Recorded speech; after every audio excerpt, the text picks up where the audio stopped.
Dans une ère où la transparence est devenue la norme et où la vie privée est souvent sacrifiée sur l'autel de la connectivité, il est crucial de se rappeler que tout ne mérite pas d'être partagé. Parler de tout à tout le monde peut sembler libérateur, mais cela peut aussi être source de vulnérabilité. Certaines choses sont mieux gardées pour soi, non par secret ou par honte, mais par sagesse.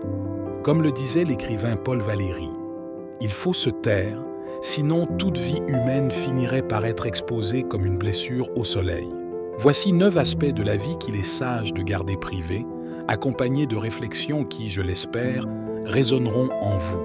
1. Vos projets d'avenir. Lorsque nous partageons nos plans et ambitions, nous nous exposons au jugement, au doute et parfois même à l'envie. Nietzsche disait « L'homme qui a une raison de vivre peut endurer n'importe quelle épreuve. Il est parfois plus prudent de nourrir cette raison dans le silence, à l'abri des influences extérieures. Gardez vos projets pour vous permettre de les protéger, de les laisser mûrir et de vous donner la force intérieure nécessaire pour les réaliser. Cultivez vos rêves en silence. Laissez-les prendre racine avant de les exposer au monde. Cela renforce votre détermination et réduit les distractions. 2. Vos relations intimes. L'intimité est un trésor. Et comme tout trésor, elle mérite d'être gardée précieusement. Les détails de votre vie amoureuse ne doivent pas être étalés, car l'amour véritable s'épanouit dans le respect et la discrétion. Khalil Gibran a écrit « L'amour est la seule fleur qui croît et fleurit sans l'aide des saisons. » En exposant trop votre relation, vous la soumettez à des pressions extérieures inutiles qui peuvent nuire à sa croissance naturelle. Laissez l'amour se développer à l'abri des regards. Ce qui est précieux doit être protégé pour prospérer. 3. Les conflits familiaux. Chaque famille connaît des tensions et des conflits, mais il est essentiel de résoudre ces problèmes en privé. Éviter de partager ces conflits permet d'éviter que des jugements extérieurs ne viennent compliquer les choses. Comme l'a dit Tolstoï, « Les familles heureuses se ressemblent toutes, mais chaque famille malheureuse l'est à sa façon. » La sagesse réside dans le fait de protéger l'intégrité familiale en ne divulguant pas ses faiblesses au monde. Protégez la dignité de votre famille en gardant les conflits internes à l'intérieur.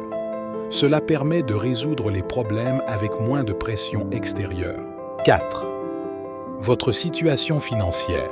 L'argent, par sa nature, est un sujet sensible.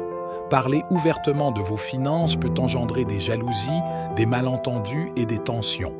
Comme disait Benjamin Franklin, le petit secret est de faire attention à vos dépenses. Un petit trou peut couler un grand navire. Garder vos finances privées vous permet de maintenir votre indépendance et d'éviter les influences négatives qui peuvent découler de l'exposition de vos richesses ou de vos difficultés. La discrétion financière est une forme de protection contre l'envie et les malentendus. Elle vous permet de gérer vos ressources en toute tranquillité. 5. Vos faiblesses et peurs. Partager vos craintes et vos faiblesses peut parfois vous rendre plus vulnérable. Les stoïciens enseignaient que la maîtrise de soi est la clé du bonheur. Sénèque, par exemple, nous rappelait que ce n'est pas parce que les choses sont difficiles que nous n'osons pas, mais parce que nous n'osons pas qu'elles sont difficiles. Gardez pour soi. Ces faiblesses vous permettent de les surmonter à votre rythme, sans le poids du jugement extérieur. Reconnaître ces faiblesses est une force, mais il n'est pas nécessaire de les exposer à tous. Travaillez sur vous-même en silence, pour mieux grandir. 6. Vos actes de générosité. La véritable générosité n'a pas besoin d'être vue. Jésus lui-même prônait « Ne laissez pas votre main gauche savoir ce que fait votre main droite ». Donner discrètement est une expression de l'amour pur, sans attente de reconnaissance ou de retour. En gardant vos bonnes actions privées, vous évitez l'ego et cultivez l'humilité. Partagez en silence. L'acte de générosité le plus pur est celui qui est fait sans attente de reconnaissance. 7. Vos croyances personnelles.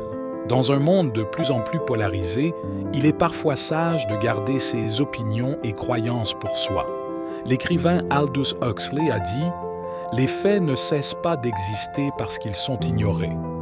Toutefois, Toutes les vérités ne doivent pas être dites, surtout lorsque l'impact peut être destructeur.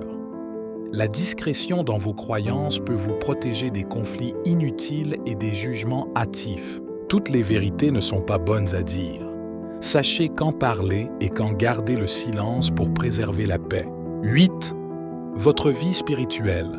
La spiritualité est un chemin intime et il est important de garder certains aspects de cette quête privée. La philosophie bouddhiste nous enseigne que le chemin est le but. Et ce chemin est souvent mieux parcouru en silence, sans l'interférence des opinions extérieures. En gardant votre vie spirituelle privée, vous vous donnez l'espace nécessaire pour grandir et évoluer à votre rythme. La spiritualité est une quête personnelle. Protégez-la des regards extérieurs pour permettre à votre âme de grandir en paix. 9. Vos erreurs passées. Nous avons tous fait des erreurs, mais il n'est pas toujours nécessaire de les partager. L'erreur est humaine. Persévérer est diabolique, disait saint Augustin. Révéler vos erreurs passées peut parfois vous enchaîner à votre propre passé, empêchant le pardon et la guérison. Parfois, il est préférable de tirer les leçons de ces erreurs en silence pour pouvoir avancer librement. Pardonnez-vous vos erreurs et laissez-les dans le passé. Partagez-les uniquement si cela peut aider quelqu'un d'autre. Sinon, avancez en toute liberté. Pour conclure, la vie privée est un sanctuaire dans lequel nous pouvons trouver refuge, un espace où nous pouvons nous reconnecter à nous-mêmes sans l'influence des regards extérieurs.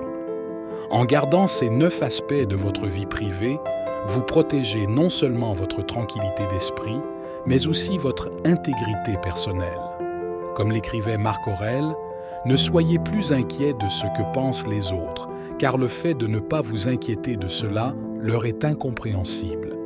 Cultivez le mystère, préservez votre vie intérieure et vous trouverez une forme de liberté et de sérénité qui ne peut être ébranlée par le monde extérieur.